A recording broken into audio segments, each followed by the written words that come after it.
right, are we good? I think we're good. All right, thank you guys for coming.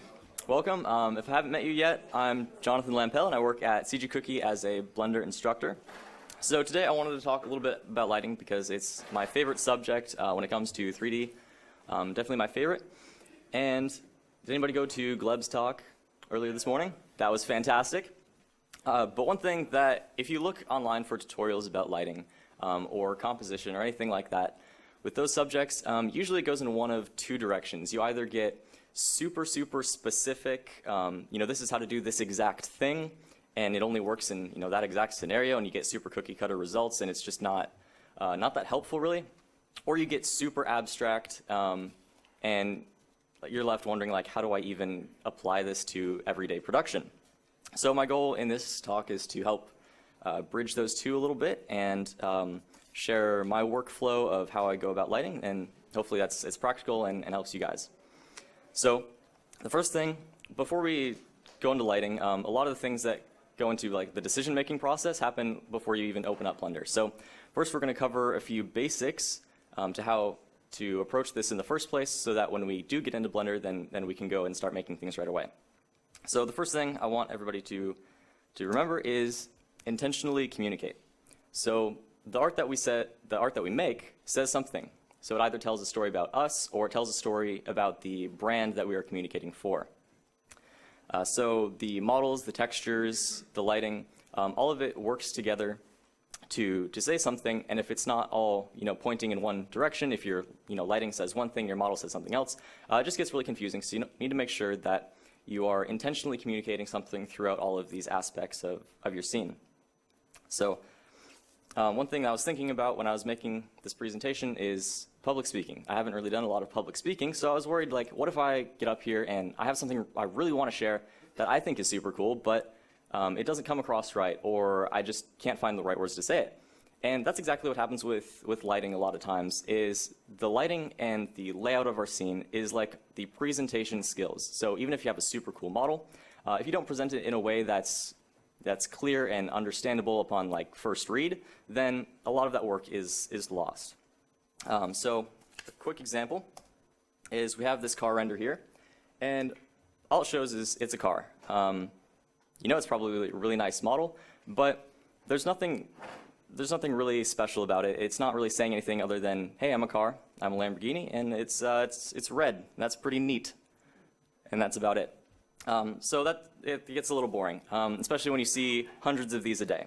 So it's much better to actually have a story or something that's a little bit more interesting and says something about the work that you're doing and about the project itself. So so everything, when it comes to lighting, everything that you do, all the decisions that you make should be based around what it is that you're trying to communicate. So whether that's the color of the light, the strength of the light, where it's placed, the size of the shadows, all of that, if it doesn't serve to articulate what the point is of the render in the first place, then you should probably get rid of it and start over, and that'll save you a lot of time in the long run. So the second thing we need to get to is the idea of framework over formula. So we've all heard of three-point lighting, I'm sure, and it's definitely something we've heard a lot about. And it's a really great framework that I use all the time, but it's a really boring formula. And what I mean by that is a formula is more of a step-by-step process of checking boxes. Okay, I did this one thing, I did this other thing, I guess now I'm done. And you end up getting the same result over and over again. And you don't really know why you're doing what you're doing. But a framework is the underlying principles of what makes that important in the first place.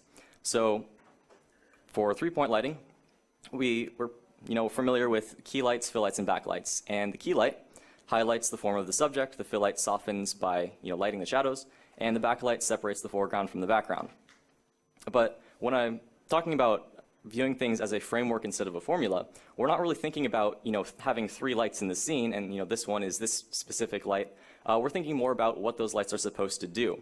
So as long as we're thinking in terms of highlighting, softening, and separating, then we have a much better way to approach things and making sure that instead of having these three lights need to go in these three areas, you're looking at your render as a whole and saying, okay, this is where I need to separate the foreground from the background. This is how I'm going to go about it.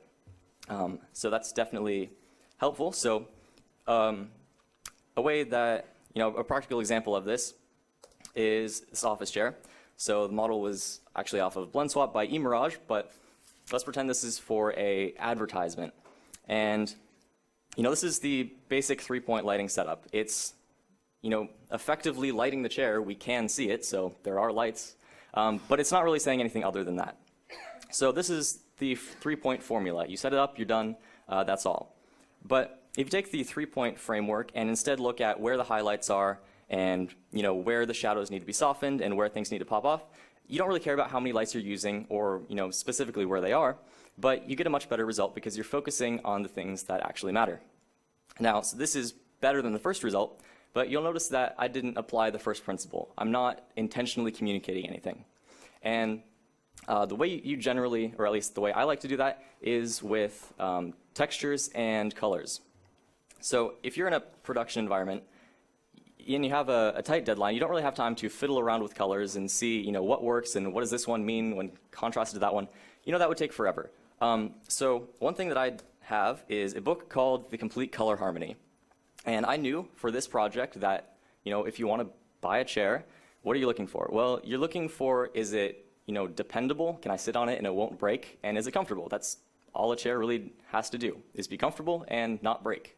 So I looked for colors that, in this book, so this book is just a whole bunch of colors, and they're all organized by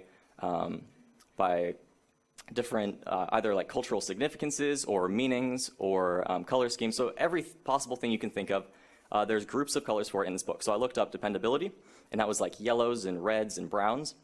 And I looked up, let's see, what was the other one? It was classy, was like lots of blues and grays. And I forgot what the other one was, but it had to do with yellows and such. So I just took those. I didn't even think about it. I just looked it up in the book and plugged those straight in, and I got a much better result. So I also added like a little barn doors texture, but so you're getting a much better result because you're taking the colors of things that actually mean something and plugging them in instead of just going with the same black and white. So if you can help it, default to using colors. Don't use white lights unless that's something that you're specifically trying to communicate. Just stay away from it and try not to use black shadows, and that'll help you go a lot longer, a lot farther in the process. So another example of a framework instead of a formula. So we've all heard of 3-point lighting, but one thing that I've found super helpful is this framework for adding depth to a scene. So I don't know if you've ever worked with a client and they just say like, hey, I want this to pop out more. What do? You're just like, okay, I'll do something. So let's take a look at how we can add depth to a scene fairly easily, and this is something that you can apply today. So this is a cube on the screen, but it doesn't really look like a cube because it's completely flat. There's no lighting information, and so we can therefore say that by adding light to the scene, that's what adds depth. And more specifically, the change of light from one face to another is what creates the illusion of depth, because it's not an actual 3D object that's poking out of the screen, it's just the illusion of depth. So we can say that the change of light creates the illusion of depth. And so once we have that, we can turn that up a notch instead.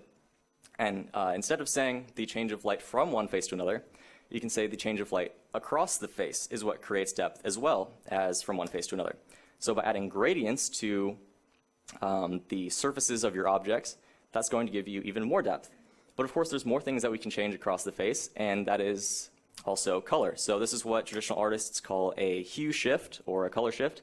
And that's just making sure that you're changing the hue of the color along the face as well as the value. So I don't know if that shows up well on the projector screen or not. But if you compare that to the one above it to the left, it's definitely a much better result, and it's popping out and you're giving definition. So of course you want those colors to at least communicate something. So I was looking for an example of a render, and Chris Kuhn let me borrow one of his scenes. So he modeled this and put it on CG Cookie, and I thought it was a lot of really cool modeling with the robots and stuff, but the lighting is very flat.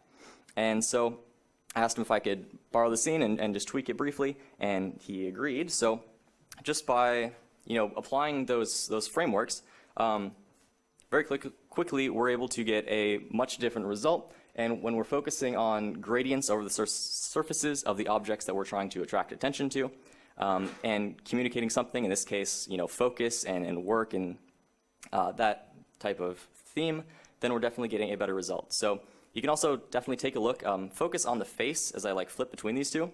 So they're definitely communicating two completely different things. The first one is kind of like, I hate my life, what am I doing? But the second one more accurately portrays the concentration. I'm trying to do something, don't bother me. So I think that works a little bit better. And so by making sure that your lighting is communicating the same thing as the modeling and the layout, then you can get a much better result. So let's jump into Blender and show how this works.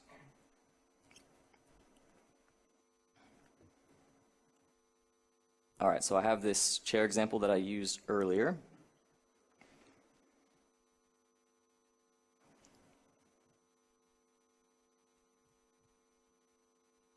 There we go. This laptop isn't super powerful, so it might take some time.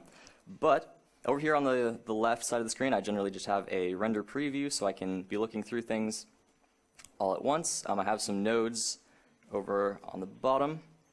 And just since I'm using a laptop and don't have a number pad, I switched to quad view so I can easily rotate all of these lights at once. So a couple things that we can do to make this better for lighting quickly. One thing that I do is go to the Layers panel, and under Material, you can add a material override for all of the materials in your scene. And this is super helpful because I can just take a clay material and apply it there.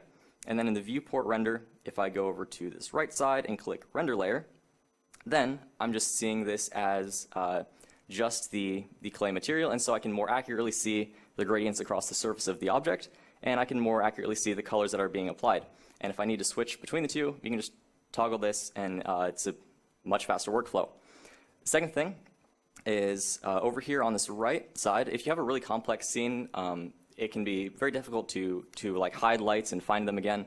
So I just switch this from visible layers to same types, and that way if I just select one light, I can see all of the other lights in the scene right here, and I don't have to worry about all of the other mess of objects.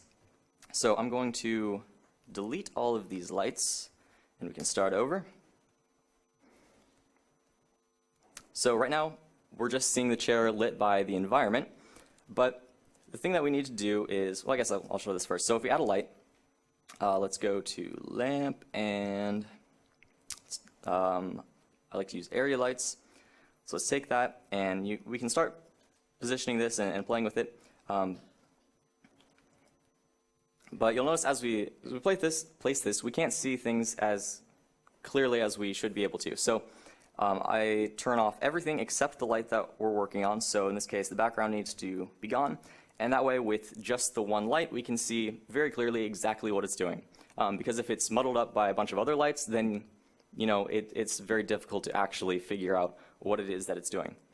So, if we just place this somewhere where it's getting the most amount of gradient across this top over here, we can see if we place it too close, then it's starting to look flat again, so we just want to make sure that we have a lot of gradient over those little bumps over there. And this is going to be our main light. So if you were doing the three-point formula, you'd say, okay, this is my key light, now I have to fill in with a fill light.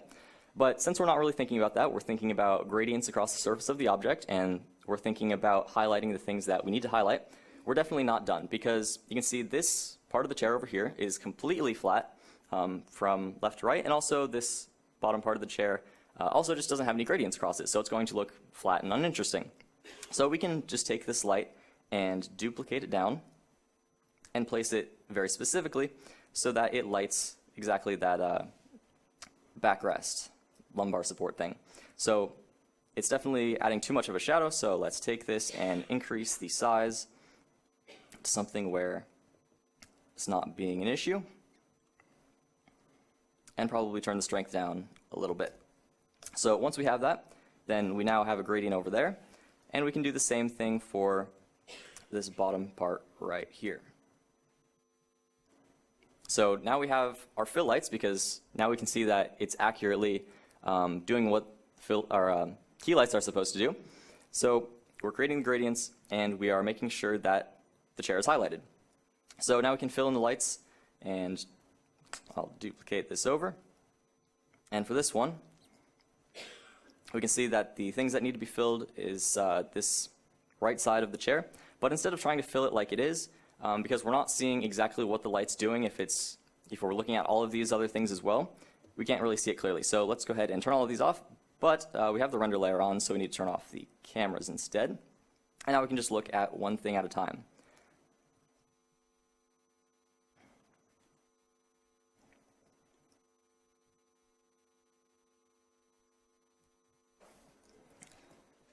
So again, we're continuing to look at gradients, and in this case from the top to the bottom.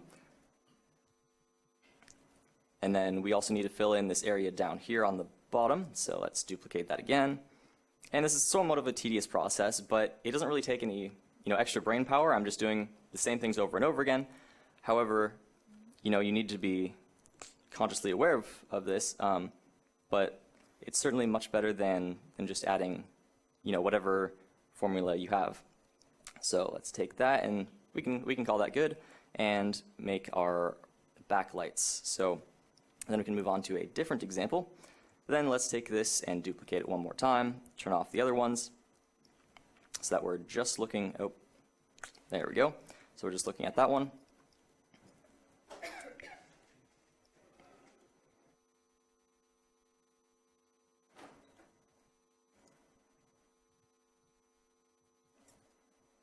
And so we're just doing the exact same thing for this light, but we're focusing on how it's popping it off of the background and making sure that we have the gradient from the top to the bottom.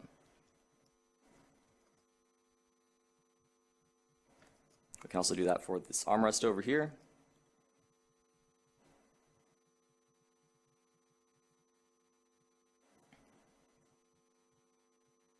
And if you need to focus something so that you can see that maybe we don't want it over here on this side of the chair, since we already have the key light there, then we can just change this to a spot lamp and direct it there and not worry about any of the other parts of the scene.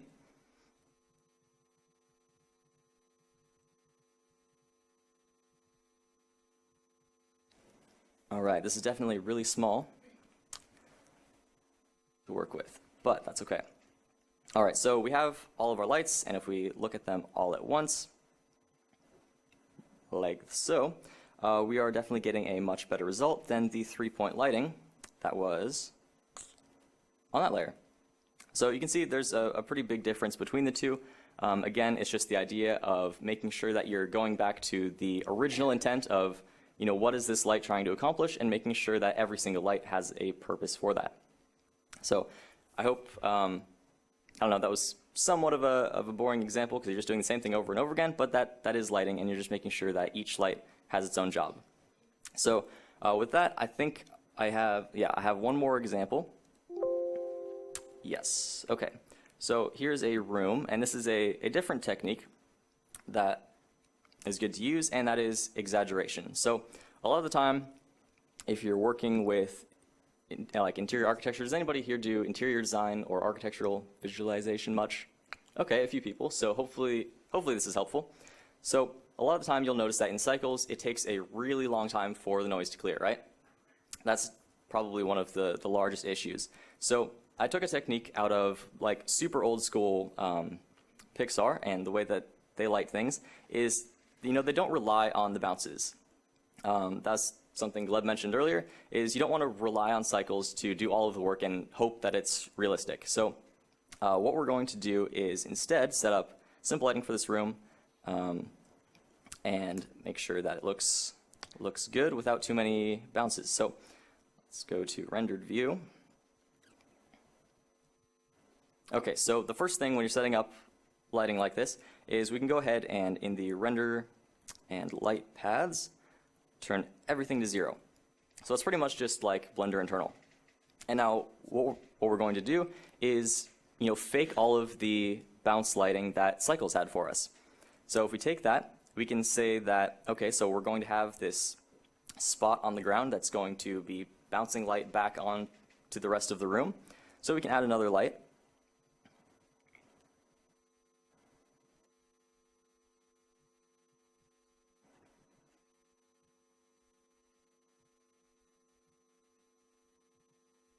And we can increase the size so it's about the same size as the spot on the floor.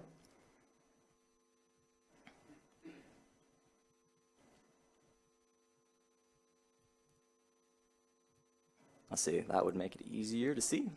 And then rotate it so that it's bouncing up into the room. Move it down. So we're just sort of approximating what the bounce is and then exaggerating it a little bit. So of course it's going to lose some of that light as it scatters around. But now we're getting a little bit more light in the room from that same effect. And another thing that we can do to sort of fake the light that's coming in through the window, because that's, if it's not bouncing around, then we're not getting that sort of soft glow that you usually get in interiors. So we can duplicate that light and put it over the window, and instead just sort of fake the atmosphere as it comes in. So since we can't really see very clearly what this light is doing, again, we need to hide the other ones. So we're just looking at one at a time. And so when we place this over the window and increase the strength,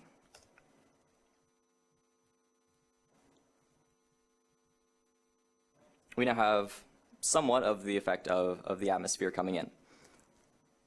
So with just these three examples, you can definitely go crazy with this. I've seen some setups where it's like they have a light on like every wall, and even that's how they used to fake global illumination. So they would put a light for every color that was bouncing off, and it gets crazy. So you could do that, but we're not going to. We're just going to take this and add some color to it. So say the sun is a little bit yellow, but the atmosphere is not yellow, so we can make that a little bit bluish. Actually, no, that'll be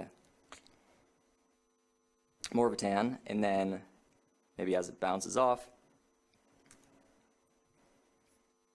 and then we start getting a different color. So as long as they're not all the same color and they're sort of working together, actually, it would probably look pretty cool to make this more of like a sunset-ish atmosphere. Okay, so we have that, and now that we have this looking, somewhat okay with just this one bounce, then we can go ahead and turn this back up. And then when you do that, you don't really have to render quite as much, and your scene is going to clear up way faster than if you just cranked up the bounces and turned on the one light and added an HDRI. This is going to save you quite some time. So that went pretty fast, but that's what I have. Is there any questions? I hope that was helpful. Did you learn something from that? Okay, cool.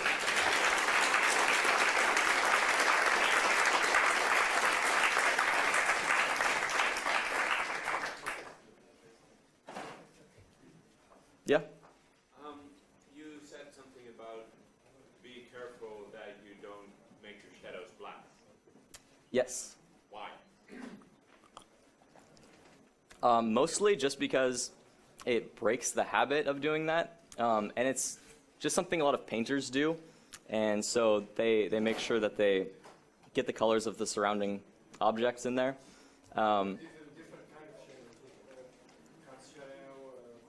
Right, so I guess in this case, yeah, that's a good point. In this case, when it comes to 3D, like you can't really, you can control the color of your shadow through I forgot what it's called, but in like the world settings. But generally, I just change it a little bit with color grading at the end.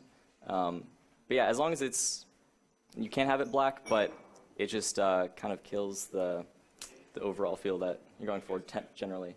I've seen movies where I could recognize the CG parts because the CG artists refuse to make their shadows black. Really? Yeah, it happens on film. It happens in reality that something doesn't get light, and everything had detail, and you could see it was fake. Okay, that's good to know. Okay, so VFX. Yeah, I'm a photographer as well, so I like to have these deep blacks in my photos. Ooh, okay. It's an artistic choice of work. But yeah, if you, okay, makes sense. Point taken. All right. It's often best to render it with some contrast in there to make sure that it isn't completely black, and then do your gamma corrections in post to make it look as contrasty Mm-hmm. Yeah, it's what we do in visual engineering film and stuff, is shoot it low contrast, and then add that in your final grading stage. Right. So, It's a complement of what you're both saying there. okay, so sort of like you would take, you know, an HDR photo and then increase it later. Very cool.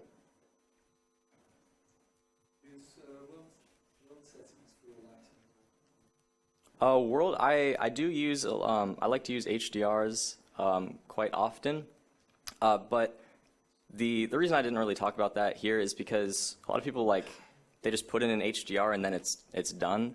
But if you take that and use that as, you know, some fill or like reflection sources, or as long as you're making sure that you're rotating in a way where you're getting the most amount of gradient across the surface of the object, then it's good. But other than that, I don't really mess with that too much, as long as it complements the lighting. Not adding an HDR or a texture, just black and white. Oh, no, I don't generally change that. But that would be one way to get the shadows to be a different color. But usually I fill it in, so instead of changing the actual shadows, fill it in with a light source of a different color. That's just a little bit more subtle, so it's not, there's still a little bit of light in there. Does that answer the question?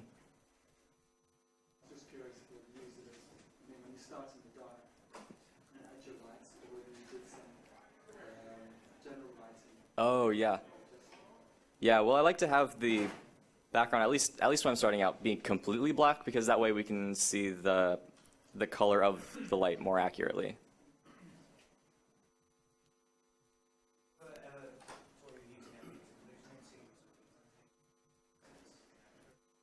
No, I definitely use it for interiors, architecture and things like that. But if you do this technique of, you know, creating the bounce light yourself and sort of exaggerating it a little bit, then usually then I don't, because that has the same effect, but it's a little bit more tweakable and more customizable.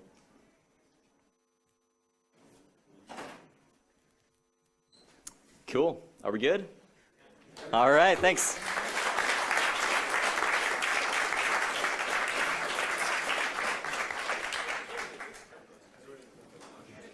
Thank you.